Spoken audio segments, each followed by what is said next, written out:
किसी भी देश में किसी भी धर्म की कोई किताब भगवान ने कभी नहीं लिखी। हर किताब मनुष्य ने लिखी है और धर्म पंडितों ने बार बार कहकर यह बात हमारे दिमाग में भर दी है कि यह भगवान की आज्ञा है ताकि हम कोई सवाल नहीं उठा सके। शूद्रों और औरतों को भगवान के नाम पर दबाया गया है और कुछ नहीं है।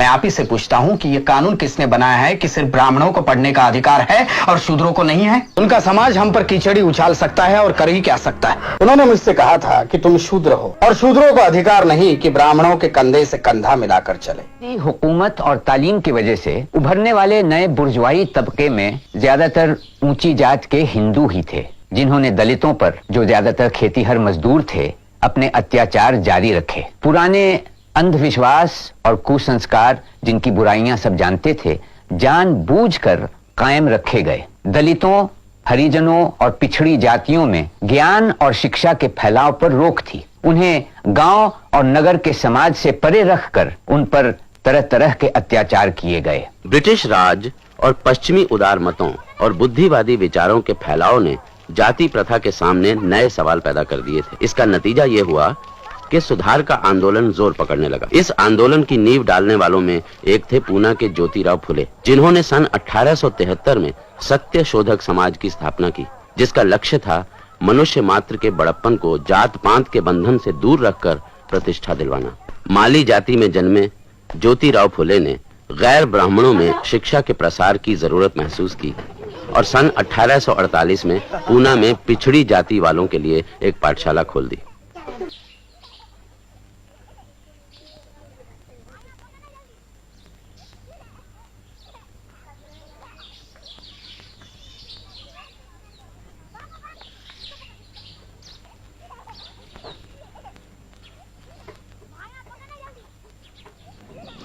समय हो गया। मेरे विचार में अब और कोई नहीं आएगा। दोस्तों, बच्चों, इस पाठशाला का औपचारिक उद्घाटन करने से पहले मैं हम लोगों की तरफ से उन सभी का आभार मानता हूँ जिन्होंने हमारे लक्ष्य को पूरा करने की दिशा में हमारी सहायता की है। सबसे पहले मैं श्री भिड़े साहब का आभारी हूँ जिन्होंने हमें इस कोठरी में पाठशाला चलाने की अनुमति दी। मैं उन मिशनरी अध्यापकों का भी आभारी हूँ जिन्होंने हमें तरह तरह से प्रेरणा दी है। और सबसे अंत में मैं अपने ब्राह्मण मित्रों को धन्यवाद देता हूँ जो सनातनी ब्राह्मणों के दबाव में रहते हुए भी हमारे साथ रहे हैं और हमारे उद्देश्य को पूरा करने में मदद दे रहे हैं। अब मैं इस पाठशाला की प्रेरक शक्ति श्री ज्योतिराव फुले से प्रार्थना करता हूँ कि वे पाठशाला का उद्घाटन करें। आज का दिन बहुत भाग्यशाली दिन है। कुछ बरसों पहले मैं अपने एक ब्राह्मण मित्र की शादी की बारात में शामिल हुआ था। मित्र के रिश्तेदारों ने मुझे देखा और चले जाने को कहकर मेरा अपमान किया था। उन्होंने मुझसे कहा था कि तुम शूद्र हो और शूद्रों को अधिकार नहीं कि ब्राह्मणों के कंधे से कंधा मिलाकर चले। उन्होंने मुझसे कहा कि तेरी वजह से तमाम बारात भ्रष्ट हो रही है। उन्होंने और भी बहुत सी बातें मुझसे कही जिन्हें मैं यहाँ दोहराना नहीं चाहता, लेकिन उस रात मेरी आंखों में नींद नहीं उतरी। पूरी रात मेरे मन में तरह तरह के सवाल उठते रहे और उसका कोई जवाब मुझे नहीं मिला।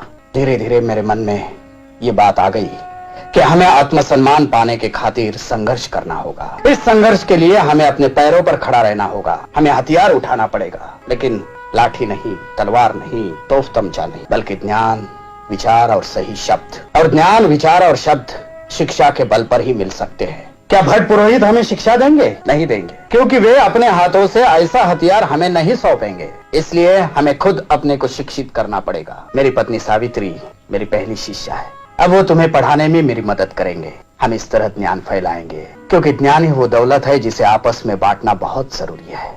यह हमारी पहली पाठशाला है जो छोटी जाति की लड़कियों के लिए खोली गई है। यहाँ लड़कों का हम स्वागत करेंगे, लेकिन हमारा विश्वास है कि लड़कियां ही आगे चलकर हमारी भावी पीढ़ी को आकार देगी। विरोध तो इस काम का होगा ही, लेकिन हमें साहस के साथ काम को आगे बढ़ाना है, क्योंकि हम सही रास्ते पर चल रहे हैं। मैं शुभकामना व्यक्त करता हूँ कि आप लोग शिक्षा पाने में सफल हो।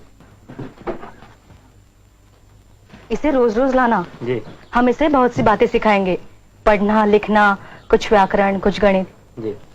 इसे रोज लाओगे ना? जी, रोज लाए।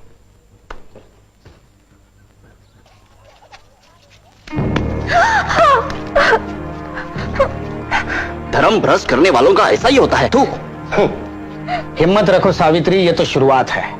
उनका समाज हम पर कीचड़ी उछाल सकता है और कर ही क्या सकता है। रुका सड़ा हुआ समाज, अपने हाथों पैदा किए दलदल में धंसा हुआ समाज है वो, जब हम कुनबी किसान शिक्षा पालेंगे तो कुल समाज को उलट कर रख देंगे हम, सारे कालिमा धो देंगे हम। सावित्री, तुमने जो काम शुरू किया है वो बहुत साहस का है। ये मामूली औरत की बूते की बात नहीं कि घर की दहलीज पार करके बाहर निकले और पढ़ाने का काम करे। तुम गर्व से माथा उठा कर चलो सावित्री, एक दिन साबित हो जाएगा कि हम ही सही थे।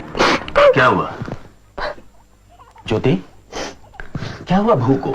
नहीं, कुछ नहीं बाबा। तो फिर रो क्यों रही है? साड़ी पर ये गोबर और कीचड़, क्या बात है? वो पाठशाला से लौट रही थी, तब कुछ लड़कों ने उस पर कीचड़ और गोबर फेंका। तो क्या फूल बरसाते?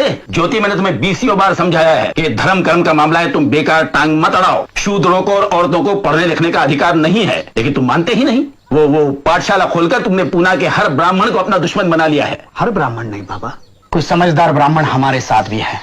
तुम्हें पढ़ने के लिए स्कूल भेजा, वही मैंने गलती की। उन पादरी मास्टरों ने तुम्हारा दिमाग खराब करके रख दिया है। उसी वक्त मैं अपने समाज के लोगों की बात मान लेता तो आज ये दिन देखना ना पड़ता। अरे तुम्हें करना हो तो करो, जिद्दी आदमी ठहरे, लेकिन मेरी बहू को उसमें क्यों घसीटते हो? क्योंकि शिक्षा ही इस देश को और हमारे धर्म को बचा सकती है। ये तभी हो सकता है जब हर एक को शिक्षा पाने का मौका मिले। मैं अपने धर्म को भ्रष्ट नहीं कर रहा हूँ बाबा, मैं उसे सुधारना चाहता हूँ। मैं आप ही से पूछता हूँ कि ये कानून किसने बनाया है कि सिर्फ ब्राह्मणों को पढ़ने का अधिकार है और शूद्रों को नहीं है? यह ब्राह्मणों का बनाया हुआ कानून है, नहीं है? ये सब भगवान की आज्ञा है। भगवान को इसमें क्यों घसीटते हैं आप? किसी भी देश में किसी भी धर्म की कोई किताब भगवान ने कभी नहीं लिखी, हर किताब मनुष्य ने लिखी है। और धर्म पंडितों ने बार बार कहकर ये बात हमारे दिमाग में भर दी है कि ये भगवान की आज्ञा है, ताकि हम कोई सवाल नहीं उठा सके। देखो, शूद्रों और औरतों को भगवान के नाम पर दबाया गया है और कुछ नहीं है। देखो ज्योति, मैं तुमसे बहस नहीं करना चाहता। मैं सिर्फ इतना जानता हूं कि हमारे पुरखों ने कुछ नियम बनाए हैं और हमें उनका पालन करना चाहिए, बस। हाँ, मैंने भी एक नियम बनाया है बाबा। मेरे पीछे पीछे आओ, मेरे पीछे पीछे आओ, रुको नहीं तुम मत घबराओ, धिक्कारो मनु की आज्ञाएं, शिक्षा पाओ और दिलाओ, शिक्षा का आनंद महान, ज्योति का कहना लो मान। बकवास। उन गिरस्तानी स्कूल के मास्टरों ने तुम्हारे दिमाग में ये खुराफात भर दी है। और फिर किसी ने आपको यह भी बताया होगा कि मैं ईसाई बन रहा हूँ। क्या? ईसाई?